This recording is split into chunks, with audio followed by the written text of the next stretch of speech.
Bismillahirrahmanirrahim. Assalamualaikum warahmatullahi wabarakatuh. Ya, selamat pagi ya, menjelang siang masih bersama dengan saya Salehul Hadi.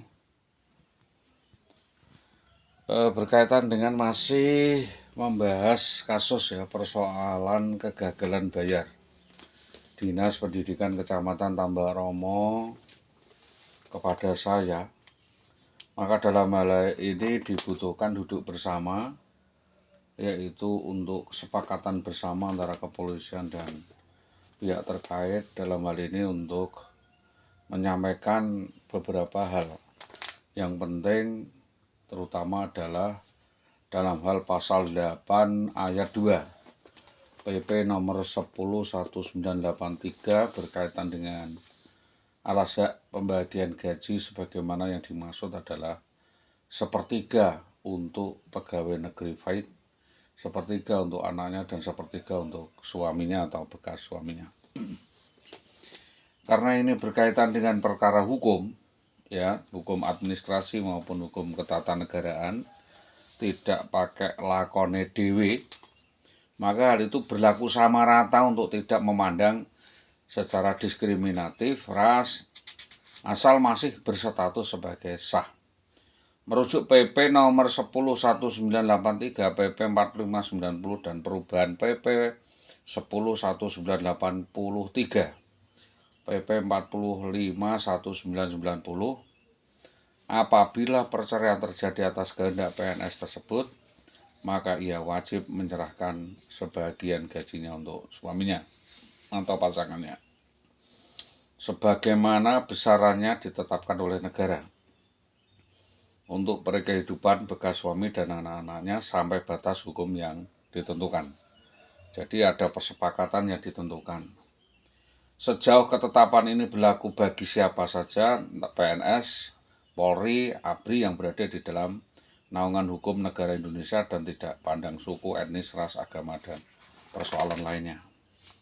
Maka dalam hal ini mohon melalui ya kepolisian ya inspektorat untuk melakukan pertimbangan atau mengkonfirmasi kepada kepala sekolah terkait, pengawas terkait, dan kepala dinas pendidikan Kabupaten untuk dilakukan cross check untuk mempertanggungjawabkan adanya penelantaran seseorang ya VS di dalam naungannya tersebut, di cross check di desa, kecamatan, masihkah ada langkah-langkah hukum yang harus ditempuh untuk dinaikkan di kejaksaan maupun pengadilan soal sengketa penghasilan tetap tersebut. Juga terkait dengan keluarga, sengketa gonogini dan sengketa anak, pemecahan SK, surat-surat berharga, karena memang di situ dalam proses pemperolehan SK adalah setelah adanya perkawinan yang sah dengan suaminya. Setidak serta-merta istri dari sono atau dari awalnya adalah seorang PNS, maka suami merasa berhak menuntut atas pendapatan gaji yang mengikat pada istrinya, referensi FAIDE PP 10/1983, PP 45/1990 berangkat dari kewajiban PNS yang berstatus sah suami atau mantan suami, maka suaminya berhak atas penghasilan suaminya, pasangannya, dengan alasan pertimbangan-pertimbangan kemanusiaan, dan suami sangat memprihatinkan. Pernyataan-pernyataan mereka ya yang tidak ada kaitan atau hubungannya dengan tugas, maka hal itu besar. Yang terpenting adalah alasan mereka untuk menelantarkan ledger laporan di SD lain, UPT lain, yang seolah-olah dibuat klise, meskipun mungkin tetap harus membawa surat tugas dan membuat keterangan, dan tidak harus seliweran seenaknya di inspektorat, karena harus ada undangan koordinasi berkaitan dengan pelanggaran etika disiplin PNS. Maka di dalam hal ini tidak peduli apakah itu anak-anak, terkait dengan urusan anak harus diurus secara perjanjian hukum, MOU, dan selain itu menyelamatkan aset negara atau uang negara yang harusnya disampaikan kepada yang berhak untuk bisa mengayomi, melindungi masyarakat yang harusnya lebih profesional sehingga bisa menyelamatkan psikologi anak dari dampak konflik rumah tangga dan lain sebagainya. Maka dalam hal ini sangat penting sekali para pihak untuk memanggil pejabat-pejabat pemegang nota dinas ini untuk dituntut untuk memberi keterangan atas pembinaan, ya, atas pembinaan. Tapi selama ini tidak melakukan pembinaan, hasil pembinaannya seperti apa dan pembiaran atas pelanggaran disiplin yang diduga dilakukan anak buahnya tersebut di dalam hal ini adalah seharusnya harus mendapat sanksi dari atasannya. Bila tidak melakukan sanksi maka ke atasannya lebih lagi, ya, maka yang terkena sanksi hukuman terutama adalah saudara kepala sekolah yang memanfaatkan persoalan tersebut untuk keuntungan dirinya sendiri. Maka data sudah menyebutkan bahwa sekali lagi bahwa pelanggaran yang dilakukan oleh oknum-oknum guru dan kepala sekolah ini menjadi tembusan atau menjadi bahan kajian untuk kami sampaikan kepada Bapak Bupati Pati, Inspektorat BKD dan BKKAD.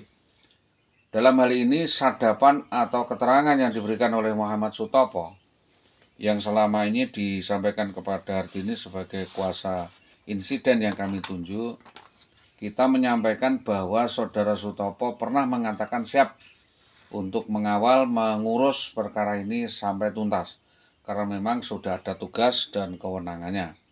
Yang kedua, saudara Muhammad Sutopo mengalihkan pembicaraan tentang hoak yang secara serta-merta dengan nada sinis menghina bahwa Pak Didik menderita stres. Yang ketiga, bahwa saudara Muhammad Sutopo telah menantang saya baik secara medsos maupun melalui WA bila mau menempuh jalur hukum. Berhadapan dengan saya akan dibawa ke pengadilan dan akan ditanggapi dengan cara yang elegan. Namun belakangan saudara Sutopo tidak bisa dihubungi lagi. Sulit ditemui, cuci tangan dari kasus, dan dia mengatakan kalau semua urusan itu Ibu Indah sendiri yang nanggung, bukan urusan dia, karena dia merasa sudah melempar kasus ini atau melimpahkan kasus ini kepada atasannya. Jadi dalam hal ini karena saya repot dan merasa disikang-sikang, Pak, dilempar-lempar, saya meminta kepolisian untuk meminta keterangan dan merisum kasus ini untuk kita sampaikan sebagai bahan penagihan di BPKAD maupun Inspektorat.